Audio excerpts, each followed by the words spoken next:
Sports conversation the way it ought to be. This is Jeff Allen Sports Talk.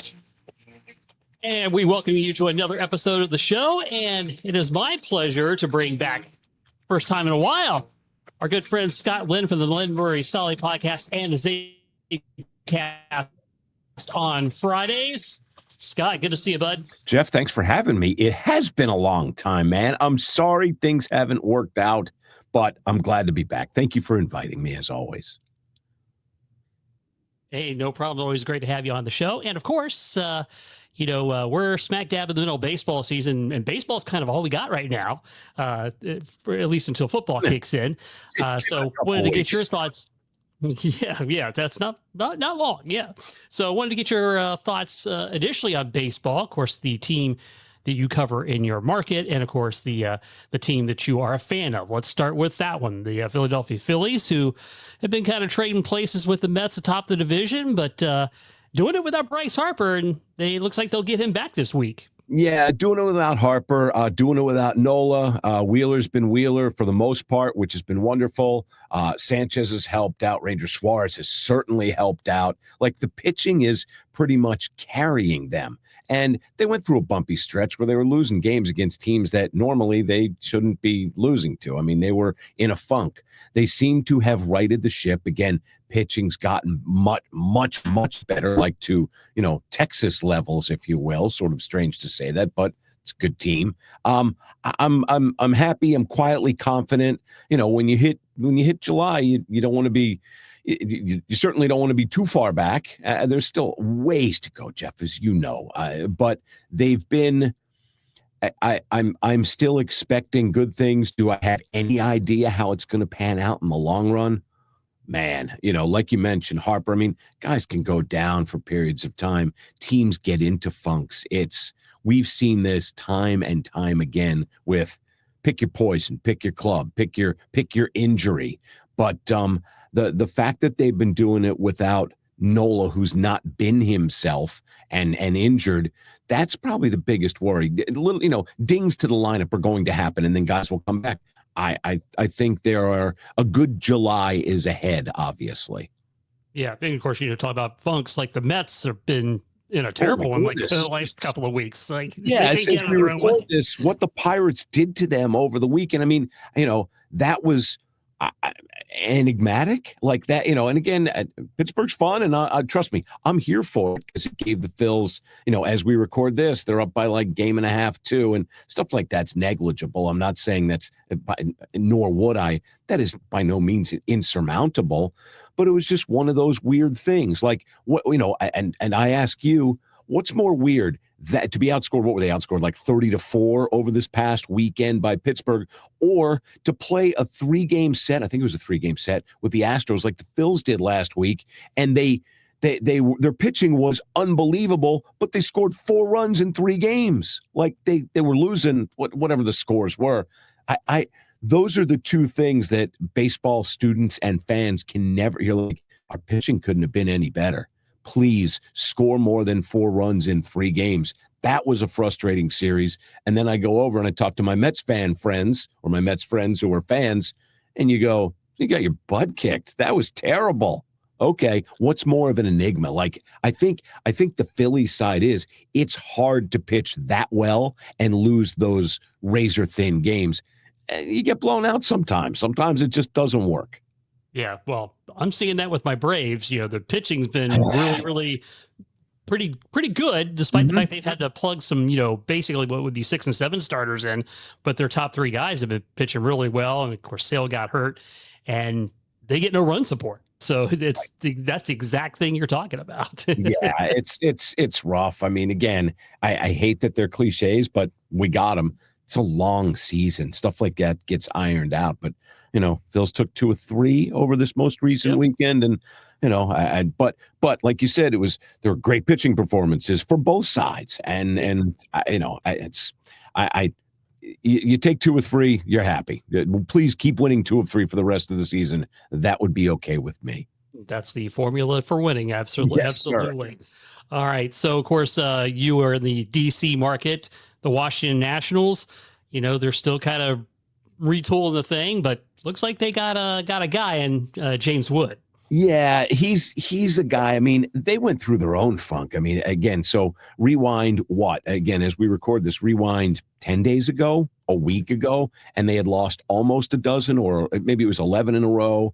And Wood on that Wednesday afternoon, I think it was prior to the West Coast swing, where they wound up having to face was the Dodgers, the Padres, the Angels. I may have forgotten somebody, or maybe that was all of it.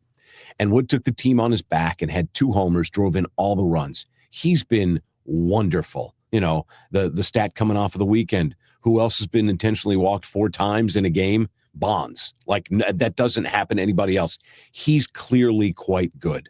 There is a base, Jeff. There is a there. There's him. There are other guys. You know, obviously, Abrams is not where he needs to be. Mackenzie Gore for a decent amount. And again, I haven't checked the stats recently. He was your strikeout leader and is really rounding into form. But it's the bullpen. There are other starters who have been just plumb erratic at times. But there's other guys in the lineup that you hope. I mean, you can list them. I think they are where they want to be as far as a brain trust goes. For the fans, they're like, can you do something else? For the longest time, everybody wanted Josh Bell to hit more than 187. You know, you look at young teams and you're like, hey, should you have spent more money on a guy to be the veteran glue guy who actually produces?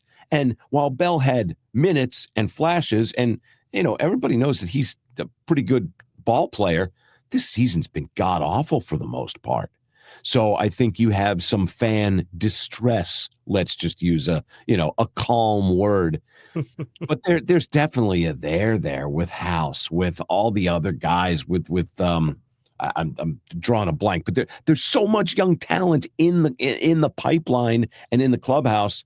It's happening now, but you need to add to that from ownership, and that's where the distress is, sir. Yeah, I can, and the Marlins are kind of like doing the same thing. They're retooling and all that, and if you have, I think you have hope there if you're a Nationals fan, because you got an anchor now that you can build around. No problem, no question. Of course. I mean, we went to a couple games earlier in the season, and I saw a guy come out of the bullpen, and he was DFA'd the next day. And, while Finnegan was drawing interest from, where's he going to wind up?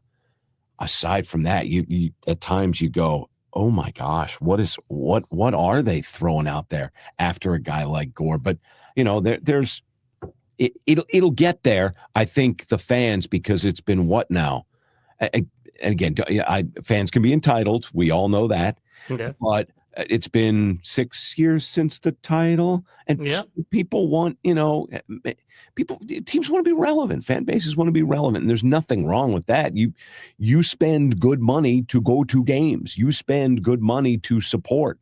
And after all the teardowns, and Rizzo looks like a genius with the Soto move, and the other high draft picks are slowly maturing. And again, for the life of me, I'm like drawing a blank on the other high pick who has been down at the bottom of the lineup before Dylan Cruz. It's like he'll get there. He needs time, but there needs to be needed to be other things added to that lineup to help it out. Yeah. Well, recently on the Zabecast, which you are on Fridays with Steve Zabin and Steve Solomon. And he joins us on Tuesdays. We do a home and home. Yes. So you guys definitely recapture the glory of the radio show. I don't, no, I'm kidding you. I appreciate the words. Yeah. So you guys were talking about the Savannah Bananas, which I find to be a great entertainment story. And in fact, I believe they were just in the DC area last week. I'm so jealous that I didn't go. Even my wife turned. I said, by the way, the Bananas were in town. And she's like, why didn't we go? And I never investigated. And if you have experience, please help me. I was later told, like, it's almost like the Masters. You got to be in a lottery for it because the tickets are so gosh darn hard to get. I would have loved to have gone. Loved to. We didn't go. They're amazing. Yes, please continue. Didn't mean to cut you off. Oh, no worries. So, they, of course, they now have that contract with ESPN. So you see some of the games on TV. Obviously, I think that just whets the appetite. I haven't been to a game yet. I'm dying to go. And I should have gone when they were in Tampa. But, that's sold out. And I think there's one date on their schedule for the rest of the year that is not sold out. And I love the amazement of it. And I always find it intriguing too, because like their most common opponent is the party animals, and and they do tricks and all that stuff too. Sure. So they're not like the Washington Generals, getting just run over by the Globetrotters in basketball. They're actually competing. They have a unique scoring system, which I don't think anybody really cares about at the end of the day. It's like the Stableford in golf or something. Yeah, yeah. But I just love the entertainment value of it, and I just find it odd when people criticize it. It's kind of like, who wants to go see parlor tricks? Why the hate? I mean, for the longest time, we're of a certain generation. You mentioned the Washington Generals. We all loved the Globetrotters. At one point in our life, there was no hate for the Globetrotters. And then even if you didn't, even if it wasn't for you, it brought so many people joy. This wasn't a circus where they may or may not have been creepy to animals, and they're everybody loved them. And yes, the confetti bucket, or sometimes it was water or whatever. This takes it to another level. These people are good at what they do. Mm-hmm. There's so much athleticism. There's so much rhythm. I don't. They can move, and there's joy, there's fun, there's humor. Why is there hate against this? That's crazy to me. Yeah. No, and I'm dying to get there, and one day I will. Please send a selfie, because I need to see this. It'd be pretty phenomenal. All right, and of course, you mentioned football. Really not that far away. When I think it's 9 more Saturdays so the college football season starts for the NFL. Man. So, it's coming up on us. So going to talk about 2 NFL teams. Again, same scenario as we did in baseball. The one in your market and the one that's your favorite team. And of course, the Philadelphia Eagles, who are the reigning Super Bowl champions. And of course, the old adage, you got to beat the champ to be the champ. Yeah. They're going to be hard to beat, in my opinion. You know what? I don't want to jinx it, and I'm certainly not going to be a fool and say, "Oh no, I mean, you've known me through this, through this way long enough. I'm not going to be boastful. Oh yeah, they're going to win 200. I would never say that. It's very, very hard to do, but they're good. Like, tell me not. And again, this isn't. I do think they're going to.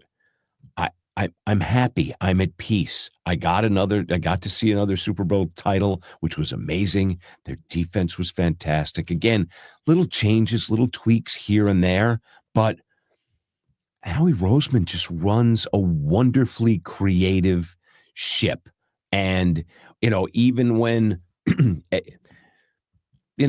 things seem to work out for his benefit, I just have, there's not a thing that I probably, Jeff, would, again, who am I to play armchair GM when all the guy does is have, reasonably deep playoff runs? Again, I know what happened against the Bucs 2 years ago or whatever, but okay, they bounced back. Like, help me out here from an outsider's perspective.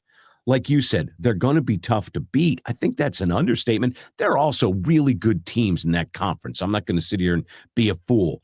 Detroit is still frighteningly scary. There are other teams that are on the come. I think Washington is a blast. And again, I'm happy that my friends who had been wandering through a desert for decades, literally multiple decades, under poor ownership, poor coaching, poor planning, poor general managership. I'm glad. Jaden Daniels is a whale of a talent. They've got wide receivers. They've got defensive players. They need to improve here or there to stop what others are doing, but they're going to be around for a while. And Dallas has to be, whatever. It's fine watching them. Like, I'm excited. And I know, again, I mentioned there are other teams in the conference, but like the landscape is in a very good spot for the NFC. The floor's yours. Yeah. Well, I can tell you, because the Rams could always be a contender at some one point or another.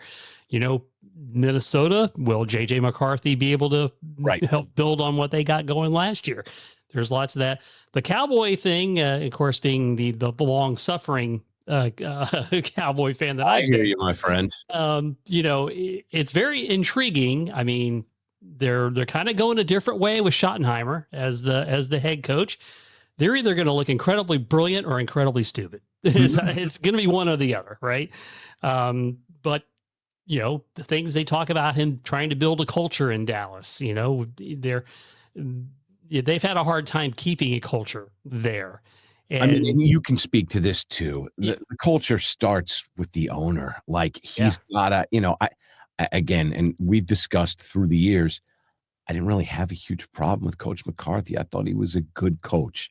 I know that there are some, it's tired, it's this.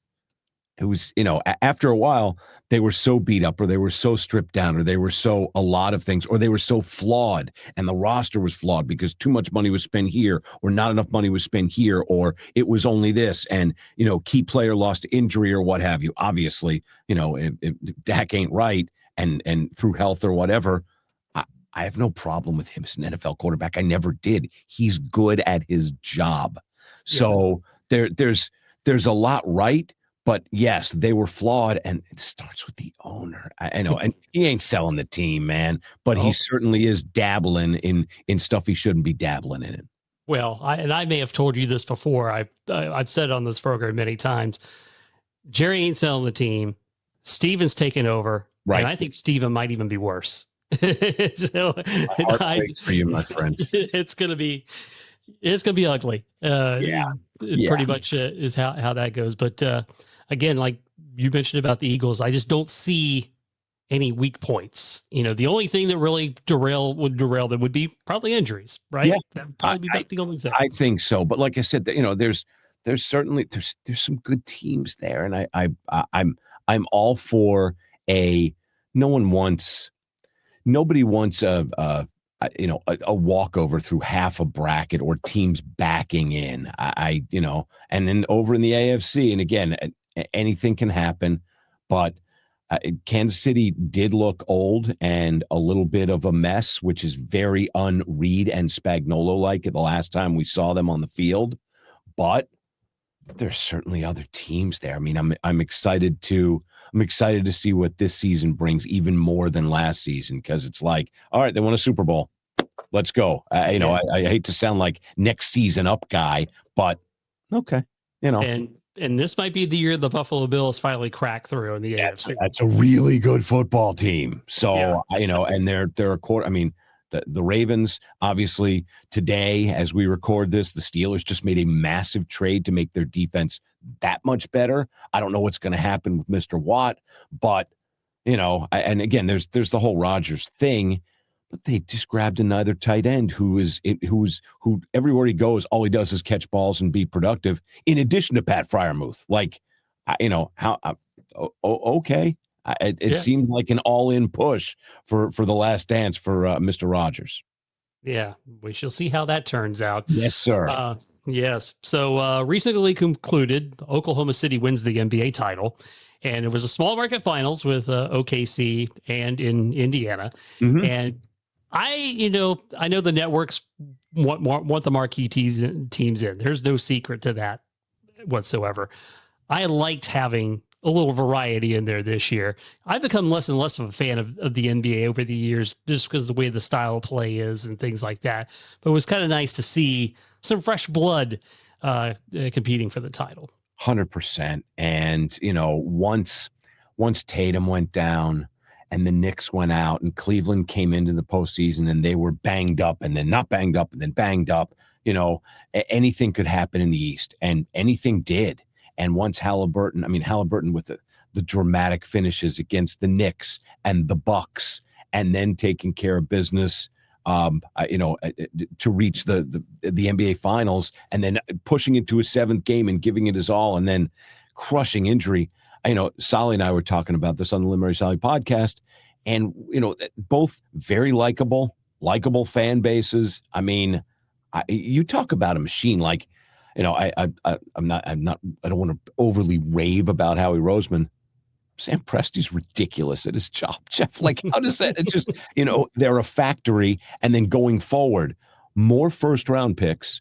The top 9 scorers are under contract. I was not sad that we didn't see an LA Boston or an LA Knicks or an whomever. I mean, Oklahoma City was wonderful during the regular season and piled up the 80-plus wins or whatever it was. My math is frequently terrible. I wasn't upset to not see Denver, but credit and kudos to them. Fired a title-winning coach late in the season, and then still wound up pushing, a series to 7 against the eventual champions, if my memory is correct. I don't watch as much NBA regular season as I did as well. The load management thing really does freak me out, especially because I'm a huge hockey fan, and a lot of those guys just don't take days off, and the physicality and the speed and the whatever, I just don't understand it. So that is a strike against it.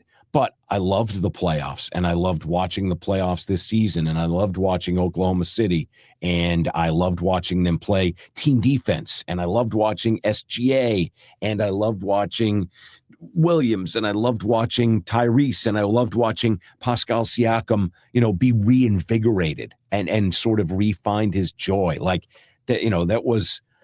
I don't care that the networks didn't get what they want. I think fans did get what they want, and they got to see good basketball players giving their all. Not that they don't see that, but like you said, it was good to see different, different gumballs come out of the bottom of the machine, and you're like, oh, it's Oklahoma City. Oh, it's Indiana. This is cool. We still chewed it. We still liked it. End of story.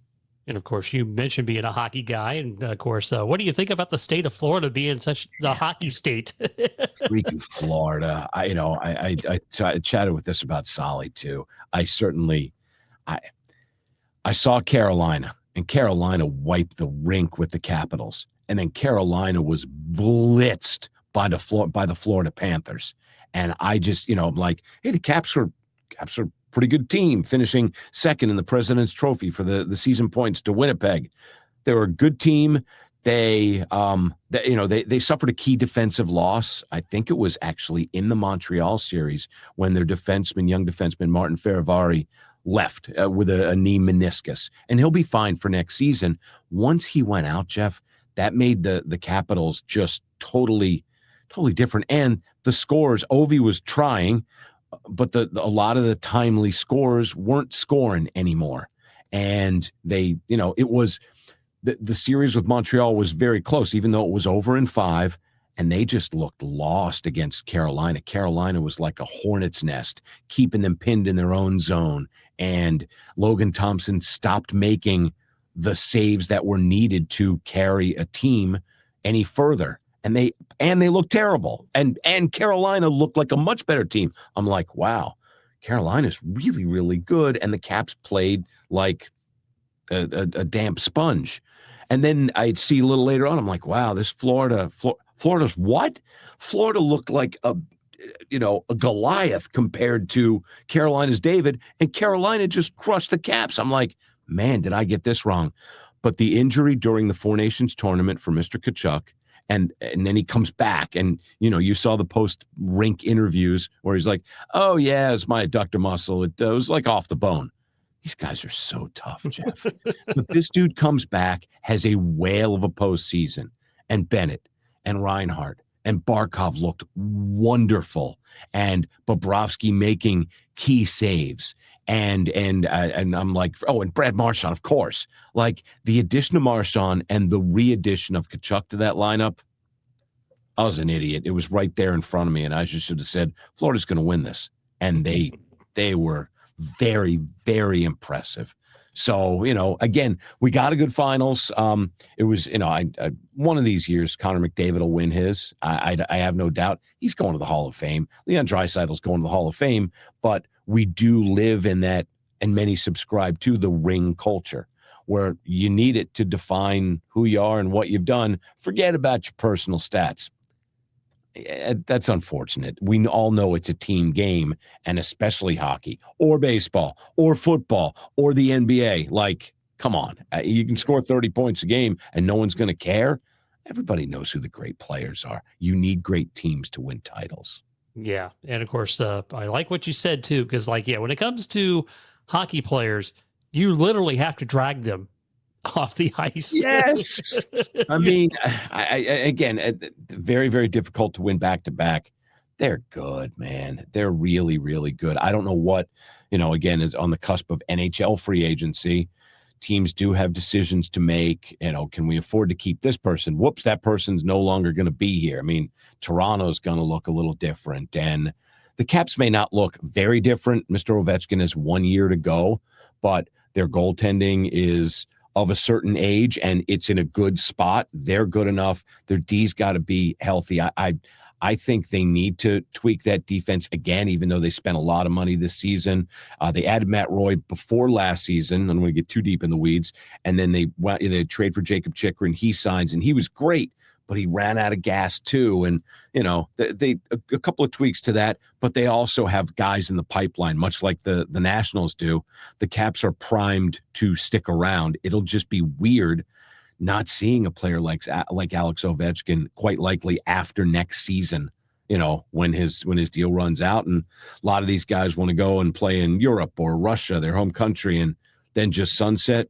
You've served us well, sir. I'm not, it's all good. But back to the state of hockey in Florida. I mean, come on, man. Between Tampa Bay and the Panthers, I'm picturing like the original 6 owners, right, spinning in their graves about this, about Tampa Bay and Florida. Yeah, I mean, you've had your fair share of cups there, and come on, it's between the Lightning Cups and the Buccaneers experiencing, thanks to Brady and what I mean, there's been a lot of good, but like you said, when's the last time a Canadian team won a Stanley Cup?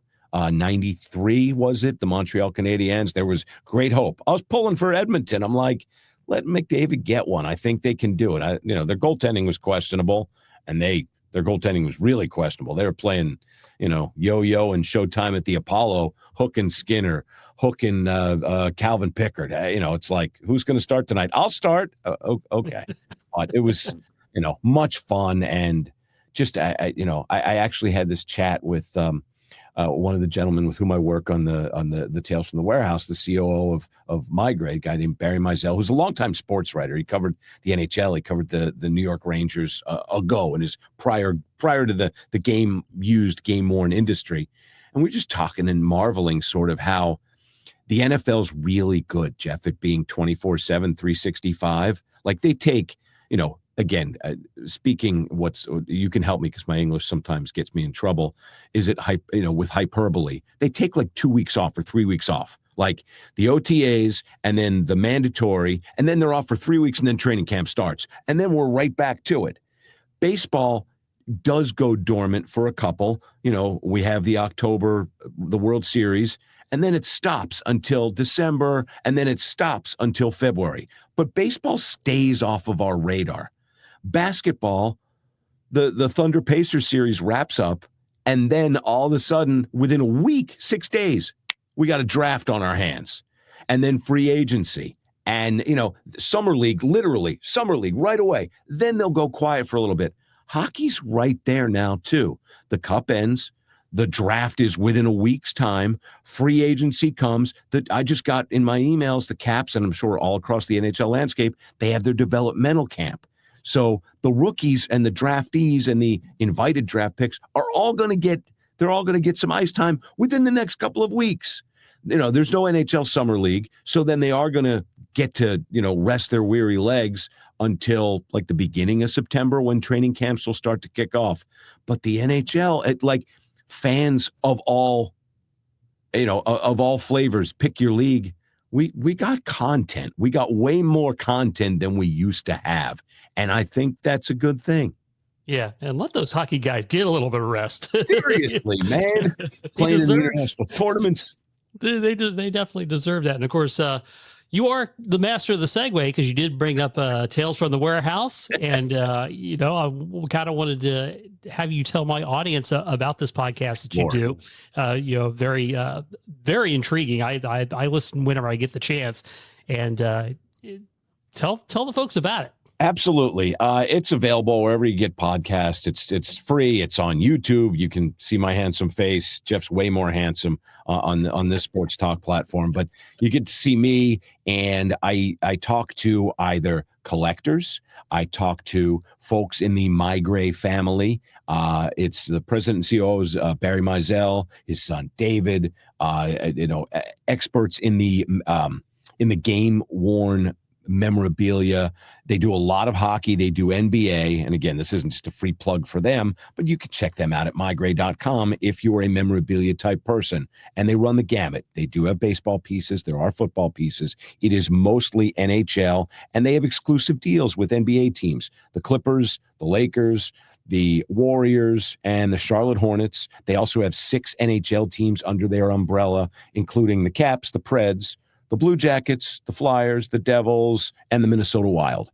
So they, the players, pick your favorite Minnesota Wild player, Kirill Kaprizov. He wears a sweater or jersey, X amount of games. It goes through the authentication process. It shows up through Migray, and you buy. So the Tales from the Warehouse is all about the industry and what products are new and how to photo match and where to look for, deals. They have an upcoming expo in North Jersey on July the 12th. It's their 20th expo, which is just a credit to the community because they have European collectors come in, Jeff. They have people from Canada come in all across the states, and they set up, it's akin to baseball card shows, but there's a lot of fabric on display. And the cool part about the Migray Expo is the Hockey Hall of Fame has come to most of them, not just as people who hang out.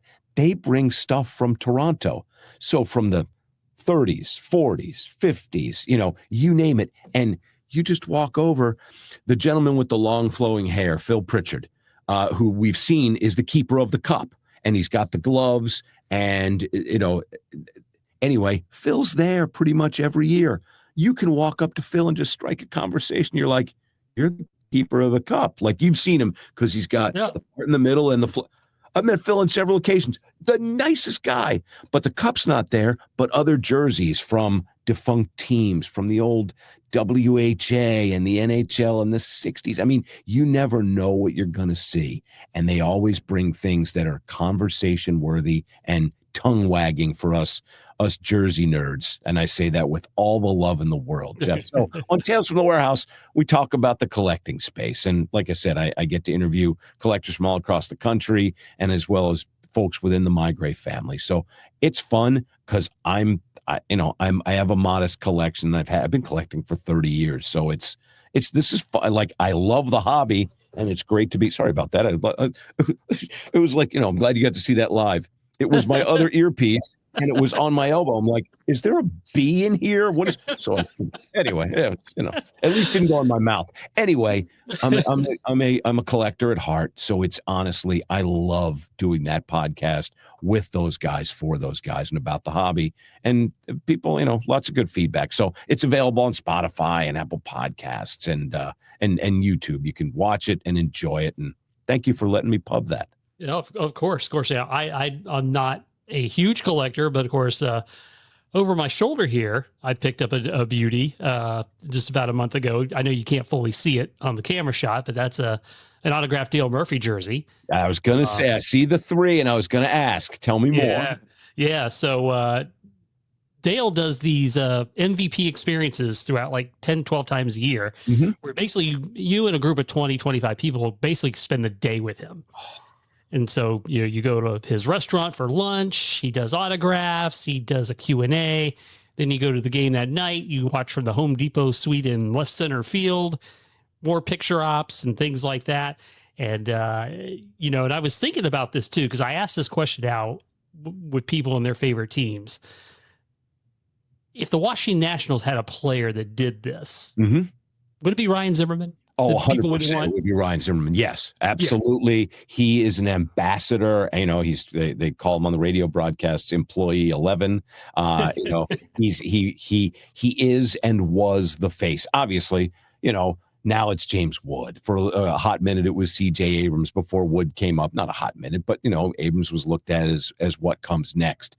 But sure, of course, I'm sure it was Soto for a little while. It may have been Scherzer. But over the long haul, 100% it would have been it's Zimmerman. I mean, you know, and you mentioned they have these what do you call them? You know, like legends fantasy camps. And Yes. they got to do one with the Orioles and, you know, with Billy Ripken, you know, years ago through the radio station. And what I always dreamed of doing something like that because it's like the best boys trip ever. And, Oh, you know, yeah. they you know, you get to go down to Florida and hit ground balls with Mike Schmidt or something like that if you pay for the Phils one.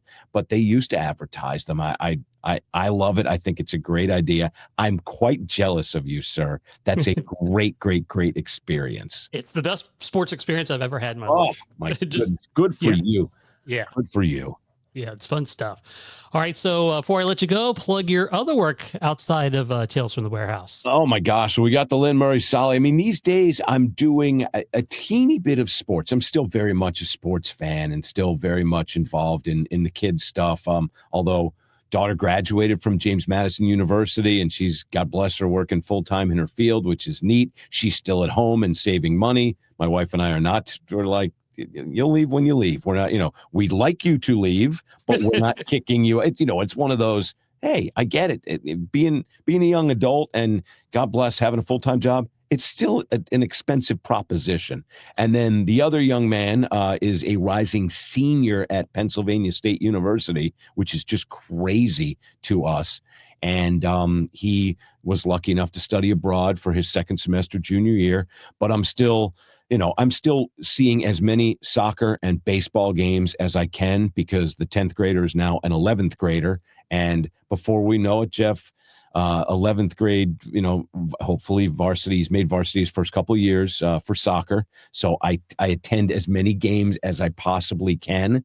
And same thing with his baseball. So I got to go through it with the other ones, whether it was lacrosse or soccer through both. You know, they both played lacrosse. They both played soccer, tons and tons of it. So I was honored to make as many games as possible. But these days I'm doing news. Very, very little sports on the air, but I work at a news talk station as a news.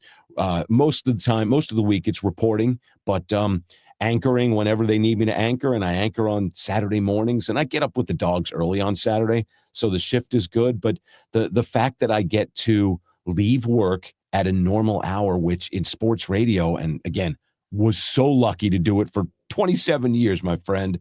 You know, there were a lot of, and I never complained, but there were a lot of nights where we were watching games or at events or weekends. So I missed a lot of stuff. So now being a reporter / anchor at a news talk station, I'm honored that I get to do this. And I'm honored that I get to leave work at 5:30 p.m.